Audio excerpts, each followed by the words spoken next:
নমস্কার বন্ধুরা, আমি শুভদীপ তোমাদের স্বাগত জানাই আমার ইউটিউব চ্যানেল জ্ঞান মার্গে। এই ভিডিওতে আমরা রায় ও মার্টিন প্রশ্নবিচিত্রা 2025 থেকে সপ্তম শ্রেণীর ভূগোল বিষয়ের দ্বিতীয় পর্যায়ক্রমিক মূল্যায়নের যে মডেল সেটগুলি দেওয়া হয়েছে তার মধ্য থেকে দ্বিতীয় মডেল সেটটির সকল প্রশ্নের উত্তরগুলি নিয়ে আলোচনা করব। তাহলে দেখো, একের বলেছে সঠিক উত্তরটি নির্বাচন করে লেখো। একের এক, দুটি পাতের প্রবল চাপে মাঝখানের ভূভাগ ভাঁজ খেয়ে উঁচু হয়ে উঠে যে পর্বত সৃষ্টি করে তা হলো, এটা হবে অপশন বি, ভঙ্গিল পর্বত। একের দুই, হিমালয় যে শ্রেণীর পর্বতের উদাহরণ তা হলো, এটা হবে অপশন এ, ভঙ্গিল পর্বত।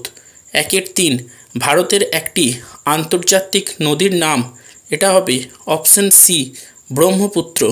একের চার, অনিত্যবহ নদী মানচিত্রে যে রঙে দেখানো হয় সেটি হলো, এটা হবে অপশন ডি, কালো। একের পাঁচ, শিলা হলো একটি, এটা হবে অপশন বি, যৌগিক পদার্থ।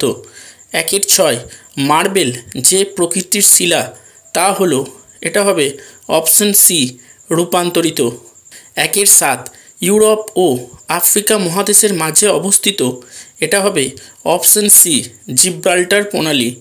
একের আট, সাহারার শুকনো নদীখাত, এটা হবে অপশন সি, ওয়াদি নামে পরিচিত। একের নয়, ওক গাছ দেখা যায় যে জলবায়ু অঞ্চলে, এটা হবে অপশন বি, ভূমধ্যসাগরীয়। একের দশ, ভিক্টোরিয়া জলপ্রপাত যে নদীর উপর অবস্থিত তা হলো, এটা হবে অপশন এ, জামবেজি। এরপর বলেছে দুইয়ের এ, শূন্যস্থান পূরণ করো। একের বলেছে হিমালয় ও কুয়েনলুন পর্বতশ্রেণীর মধ্যে অবস্থিত ড্যাশ মালভূমি, উত্তর হবে তিব্বত। দুইয়ের বলেছে মধ্যপ্রবাহে নদীর আঁকাবাঁকা গতিপথকে ড্যাশ বলে, উত্তর হবে মিয়েন্ডার। তিন বলেছে হোয়াইট নীল ও ব্লু নীল পরস্পর মিলিত হয়েছে ড্যাশ শহরের নিকটে, উত্তর হবে খার্তুম। চার বলেছে ঘাড়সাইয়া হলো সাহারা মরুভূমির একটি ড্যাশ, উত্তর হবে মরুদ্যান। পাঁচ বলেছে সিমেন্ট ও ইস্পাত কারখানায় ড্যাশ ব্যবহার করা হয়, উত্তর হবে চুনাপাথর। ছয় বলেছে চুনাপাথর হলো ড্যাশ শ্রেণীর শিলা, উত্তর হবে পাললিক। সাত, মিশরের রাজধানী হলো ড্যাশ, উত্তর হবে কায়রো। এবার দুইয়ের বিয়েরগুলো বলেছে নিচের বাক্যগুলি শুদ্ধ হলে সু এবং অশুদ্ধ হলে অ লেখো। দেখো, একের বলেছে লাভা সঞ্চয়ের ফলে লোয়ের সমভূমির সৃষ্টি হয়েছে, এটা হবে অশুদ্ধ। দুই বলেছে ধারণ অববাহিকা অঞ্চল সাধারণত নদীর মোহনা অঞ্চলের নিকটে অবস্থিত হয়, এটা অশুদ্ধ। এরপর দুইয়ের সি বলেছে প্রদত্ত প্রশ্নটির অতি সংক্ষিপ্ত উত্তর দাও। গিনি উপকূলে খামসিন বাতাসকে স্থানীয় ভাষায় কি বলা হয়, উত্তর হবে হারমাটান। এরপর তিনের দাগের বলেছে নিচের প্রশ্নগুলির সংক্ষিপ্ত উত্তর দাও।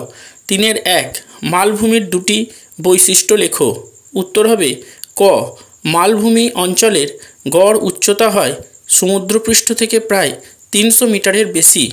খ, মালভূমির উপরিভাগটা প্রায় সমতল হলেও ধারগুলো খাড়া ও ঢালু প্রকৃতির হওয়াতে এটি দেখতে টেবিলের মতো হয়, তাই মালভূমিকে টেবিল ল্যান্ড বলে। এরপর তিনের দুই বলেছে উপনদী ও শাখা নদী বলতে কী বোঝো, উত্তর হবে উৎস থেকে সৃষ্টি হয়ে কোনো নদী যখন অন্য কোনো নদীতে এসে পড়ে তখন তাকে ওই নদীটার উপনদী বলে। যেমন যমুনা, গোমতী প্রভৃতি নদীগুলো হলো গঙ্গার উপনদী। মূল নদী থেকে যে সমস্ত নদী শাখার মতো বেরিয়ে গিয়ে অন্য কোথাও গিয়ে মেশে তাদের শাখা নদী বলে। যেমন ভাগীরথী হুগলি নদী হলো গঙ্গার প্রধান শাখা নদী। এরপর তিনের তিন বলেছে পাললিক শিলা কীভাবে সৃষ্টি হয় তা ব্যাখ্যা করো, উত্তর হবে বহু বছর ধরে আগ্নেয় শিলা বিভিন্ন প্রাকৃতিক উপায়ে ক্ষয় হয়ে ছোট ছোট নুড়ি কাঁকড় বালিতে পরিণত হয়। এগুলো নদী, বায়ু, সমুদ্র তরঙ্গ প্রভৃতি প্রাকৃতিক শক্তিগুলি দ্বারা বাহিত হয়ে সমুদ্রের নিচে স্তরে স্তরে জমা হয়ে প্রবল চাপ ও তাপের জন্য বহু বছর পরে শক্ত হয়ে তৈরি করে পাললিক শিলা, যেমন বেলে পাথর, চুনাপাথর প্রভৃতি। এরপর তিনের চার বলেছে মাটি সৃষ্টির যে কোনো দুটি নিয়ন্ত্রকের নাম লেখো, উত্তর হবে আদি শিলা এবং জলবায়ু। এরপর 3-5 বলেছে পূর্ব আফ্রিকায় গ্রস্ত উপত্যকা কেন সৃষ্টি হয়েছে? উত্তর হবে ভূ আলোড়নের ফলে ভূপৃষ্ঠে ফাটল তৈরি হয়। অনেক সময় দুটি ফাটলের মাঝের অংশ নিচে বসে গিয়ে গ্রস্ত উপত্যকাগুলির সৃষ্টি হয়। পূর্ব আফ্রিকায় গ্রস্ত উপত্যকাগুলি এইভাবেই তৈরি হয়েছে। এরপর 3-6 বলেছে অক্ষরেখা ও সমুদ্র স্রোত কীভাবে আফ্রিকার জলবায়ুকে নিয়ন্ত্রণ করে তা সংক্ষেপে লেখো। উত্তর হবে আফ্রিকা মহাদেশের প্রায় মাঝ বরাবর নিরক্ষরেখা বিস্তৃত হওয়াতে এই মহাদেশের মধ্যভাগে সারা বছর ধরে গড় উষ্ণতা খুব বেশি হয়। আবার আফ্রিকা মহাদেশের পূর্ব উপকূল বরাবর প্রবাহিত উষ্ণ আগুলহাস স্রোত এবং পশ্চিম উপকূল বরাবর প্রবাহিত শীতল বেঙ্গুয়েলা স্রোত জলবায়ুকে প্রভাবিত করে। 4 দাগের বলেছে নিচের প্রশ্নগুলির সংক্ষিপ্ত ব্যাখ্যামূলক উত্তর দাও। 4-1 পৃথিবীতে অধিকাংশ মানুষ সমভূমিতে বাস করে কেন? উত্তর হবে ক পৃথিবীর বেশিরভাগ সমভূমিগুলি নদ নদীর পলি সঞ্চয়ের ফলে সৃষ্টি হওয়াতে এই অঞ্চলগুলি পৃথিবীর সবথেকে উর্বর অঞ্চল, তাই এখানে কৃষিকাজ খুব ভালো হওয়াতে জনঘনত্ব বেশি। খ পৃথিবীর অধিকাংশ প্রাচীন সভ্যতাগুলি ছিল নদীকেন্দ্রিক সভ্যতা। এই সভ্যতাগুলো প্রধানত নদীগঠিত সমভূমি অঞ্চলগুলিতে গড়ে উঠেছিল, তাই ঐতিহ্যগত কারণে এই অঞ্চলগুলি বর্তমানে সবচেয়ে জনবহুল স্থান। গ বর্তমানে বেশিরভাগ শহর, নগর, জনপদ সবই প্রায় সমভূমি অঞ্চলে অবস্থিত। বিস্তীর্ণ উর্বর সমতল ভূমি থাকায় এখানে কৃষি, শিল্প, পরিবহন, ব্যবসা বাণিজ্য সব কিছুরই সুবিধা পাওয়া যায়। এই জন্য সমভূমি অঞ্চলগুলো পৃথিবীর অন্যতম জনবহুল অঞ্চল। এরপর 4-2 বলেছে ভারতের প্রধান নদী গঙ্গার উচ্চ, মধ্য ও নিম্ন প্রবাহ কোথা থেকে কতদূর পর্যন্ত বিস্তৃত লেখো। উত্তর হবে গঙ্গা নদীর উচ্চ প্রবাহ উত্তরাখণ্ড রাজ্যের কুমায়ুন হিমালয়ের অন্তর্গত গঙ্গোত্রী হিমবাহের গোমুখ গুহা থেকে হরিদ্বার পর্যন্ত বিস্তৃত। গঙ্গা নদীর মধ্য প্রবাহ হরিদ্বার থেকে পশ্চিমবঙ্গের মুর্শিদাবাদ জেলার মিঠিপুর পর্যন্ত বিস্তৃত, আর নিম্ন প্রবাহ মুর্শিদাবাদের মিঠিপুরের পর থেকে বঙ্গোপসাগরের মোহনা পর্যন্ত বিস্তৃত। এরপর 4-3 বলেছে জলপ্রপাত কেন সৃষ্টি হয়। উত্তর হবে পার্বত্য প্রবাহ বা উচ্চ প্রবাহে নদীর গতিপথে আড়াআড়িভাবে কঠিন ও কোমল শিলা পাশাপাশি অবস্থান করলে নদী কঠিন শিলা অপেক্ষা কোমল শিলায় অধিক ক্ষয়কার্য করে। এই বৈষম্যমূলক ক্ষয়কাজের জন্য কঠিন শিলা গঠিত অংশটি উঁচু এবং কোমল শিলা গঠিত অংশটি নিচু হয়ে থাকলে নদী উঁচু অংশ থেকে নিচে ঝাঁপিয়ে পড়ে জলপ্রপাতের সৃষ্টি করে, যেমন কুঞ্চিকল জলপ্রপাত। আবার কখনো কখনো ভূ আলোড়নের কারণে ভূখণ্ড বসে গেলে বা উপরে উঠে গেলে ধাপের মতো ভূমিভাগ গড়ে ওঠে, ফলে সেই ভূমিভাগের উপর প্রবাহিত নদীটির প্রবাহপথে বাধার সৃষ্টি হয় এবং নদীটি উপর থেকে নিচে পড়ে জলপ্রপাতের সৃষ্টি করে, যেমন যোগ জলপ্রপাত। এরপর 4-4 বলেছে নিরক্ষীয় চিরসবুজ অরণ্যের 3টি বৈশিষ্ট্য লেখো। উত্তর হবে ক নিরক্ষীয় অঞ্চলে গড় বার্ষিক উষ্ণতা ও বৃষ্টিপাত বেশি হওয়ার জন্য এখানে ঘন চিরসবুজ গাছের অরণ্য দেখা যায়, যেমন রোজউড, আয়রন উড, রাবার, আপলুস ইত্যাদি। খ এই অরণ্যের গাছগুলির কাণ্ড বেশ শক্ত ও ভারী হয় এবং পাতাগুলি খুব চওড়া হয়। গাছের পাতাগুলি অত্যন্ত ঘন সন্নিবিষ্টভাবে অবস্থান করাতে চাঁদোয়া স্তর গঠিত হয়েছে। গ এই অরণ্যের তলদেশে সূর্যের আলো খুব অল্প পরিমাণে পৌঁছায়, তাই অরণ্যের তলদেশ অন্ধকারাচ্ছন্ন হয়। এর পাশাপাশি এই অরণ্যের তলদেশে জন্মানো লতানো পরগাছা অরণ্যকে দুর্ভেদ্য করে তুলেছে। এরপর 4-5 বলেছে নীলনদের মধ্য অববাহিকার নিম্ন অংশ ও বদ্বীপ অঞ্চলের অবস্থান বর্ণনা করো। উত্তর হবে নীলনদের মধ্য অববাহিকা মালাকল থেকে খার্তুম শহর অবধি বিস্তৃত। এখানে অসমতল ভূপ্রকৃতির সাভানা তৃণভূমি দেখা যায়। নীলনদের নিম্ন অববাহিকাটি আসোয়ান বাঁধ থেকে কায়রো শহর পর্যন্ত বিস্তৃত। এই অংশে নদীটি 6টি ধাপে নেমে গেছে এবং তৈরি করেছে 6টি জলপ্রপাত। নীলনদের বদ্বীপ অঞ্চল কায়রো থেকে ভূমধ্য সাগর পর্যন্ত বিস্তৃত। এই অঞ্চলটি উর্বর পলিসমৃদ্ধ কৃষি এলাকা। এরপর 4-6 বলেছে সময়ের সঙ্গে সঙ্গে সাহারা মরুভূমিতে কী ধরনের পরিবর্তন ঘটেছে তার সম্পর্কে লেখো। উত্তর হবে, সময়ের সাথে সাথে সাহারা মরুভূমি পাল্টাচ্ছে।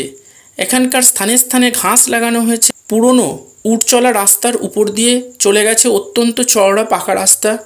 রাস্তার পাশে স্থায়ী বসতি, উঁচু বাড়ি, মসজিদ তৈরি হয়েছে। বর্তমানে এখানে উটের বদলে ট্রাকের দ্বারা ব্যবসা বাণিজ্য হচ্ছে। সাহারার তুয়ারেগ জাতির মানুষেরা বিদেশি পর্যটকদের ভ্রমণ নির্দেশক হিসেবে কাজ করে জীবিকা নির্বাহ করছে। বিভিন্ন পশুপালক যাযাবরেরা এখন খনিজ তেল ও প্রাকৃতিক গ্যাস উত্তোলনের কেন্দ্রগুলিতে কাজ করে। এরা এখন স্থায়ীভাবে শহরে বসবাস করে। এরপর 5 দাগের বলেছে, নিচের প্রশ্নগুলির উত্তর দাও। 5-1, নীলনদের গতিপথের বিবরণ দাও। উত্তর হবে, প্রায় 6650 কিলোমিটার দীর্ঘ নীলনদ শুধু আফ্রিকা নয়, সারা বিশ্বের দীর্ঘতম নদী। আফ্রিকার মোট জলপ্রবাহের প্রায় 10% এই নদী দিয়ে বয়ে যায়। দুটি প্রধান জলধারা এই নদী তৈরি করেছে। একটা হলো হোয়াইট নীল, যার উৎস হলো আফ্রিকার বিখ্যাত বুরুন্ডি মালভূমি, আর অন্য ধারাটি হলো ব্লু নীল, যার উৎস হলো ইথিওপিয়ার উচ্চভূমি। এই দুটি জলধারা উত্তর সুদানের রাজধানী খার্তুম শহরের নিকট মিলিত হয়েছে। এরপর এই মিলিত প্রবাহ উত্তর দিকে প্রবাহিত হয়ে সাহারা মরুভূমির পূর্ব প্রান্তকে করে তুলেছে শস্য শ্যামলা। অবশেষে জলধারাটি মোহনার কাছে এক বিরাট বদ্বীপ সৃষ্টি করে ভূমধ্যসাগরে পতিত হয়েছে। এরপর 5-2 বলেছে, সাহারার জলবায়ুর পরিচয় দাও। উত্তর হবে, সাহারা মরুভূমির জলবায়ু হলো চরম ভাবাপন্ন প্রকৃতির। দিনের বেলা এখানে ভীষণ গরম আর শুষ্ক বাতাস প্রবাহিত হয়। তাপমাত্রা মাঝে মাঝে 58 ডিগ্রি সেলসিয়াস পর্যন্ত হয়ে যায়। রাতের বেলা তাপমাত্রা বেশ শীতল হয়। তাপমাত্রা নেমে যায় প্রায় 4 ডিগ্রি সেলসিয়াসে। দিন ও রাতের বেলায় তাপমাত্রার পার্থক্য খুব বেশি দেখা যায়। গরমকালে দিনের বেলা সাহারা মরুভূমিতে এক প্রকার উষ্ণ ও শুষ্ক ধূলিপূর্ণ বাতাস প্রবাহিত হয়, ফলে অসহ্য গরম আবহাওয়ার সৃষ্টি হয়। এই সময় মাঝে মাঝে অল্প বৃষ্টিপাত হয়, যার পরিমাণ 50 থেকে 100 সেন্টিমিটারের মতো। শীতকালে এখানে মৃদু শীত পড়ে। গড় তাপমাত্রা হয় 15 থেকে 20 ডিগ্রি সেলসিয়াস। এরপর 5-3 বলেছে, চিত্র সহকারে স্তূপ পর্বত এবং আগ্নেয় পর্বত সম্পর্কে আলোচনা করো। উত্তর হবে, ভূ আলোড়নের ফলে ভূপৃষ্ঠে অনেক সময় ফাটল সৃষ্টি হয়। পরবর্তী কোনো ভূ আলোড়নের ফলে সেই ফাটলগুলোর মাঝের ভূখণ্ড উঁচু হয়ে উঠে গিয়ে অথবা দুপাশের ভূখণ্ড নিচে বসে গিয়ে মাঝখানের ভূখণ্ড স্তূপের মতো অবস্থান করে স্তূপ পর্বতের সৃষ্টি করে, যেমন ভারতের সাতপুরা। আগ্নেয়গিরি থেকে অগ্নুৎপাতের সময় প্রচুর পরিমাণে লাভা, ছাই, ছোট ছোট পাথর বেরিয়ে এসে আগ্নেয়গিরির চারিদিকে জমা হয়ে 3 কোণা শঙ্কুর মতো আকৃতি বিশিষ্ট আগ্নেয় পর্বতগুলি সৃষ্টি করে, যেমন জাপানের ফুজিয়ামা। এরপর 5-4 বলেছে, প্লাবনভূমি ও অশ্বক্ষুরাকৃতি হ্রদ কীভাবে সৃষ্টি হয় তা চিত্রসহ লেখো। উত্তর হবে, প্লাবনভূমি সৃষ্টির প্রক্রিয়া। নিম্ন প্রবাহে নদীর গতিশক্তি এতই কমে যায় যে ক্ষয়কাজ একেবারেই বন্ধ হয়ে যায় এবং বহন কাজ সামান্য পরিমাণে হয়। নদীর এই প্রবাহে উপনদী প্রায় থাকে না, তাই জলের যোগানও বন্ধ হয়ে যায়।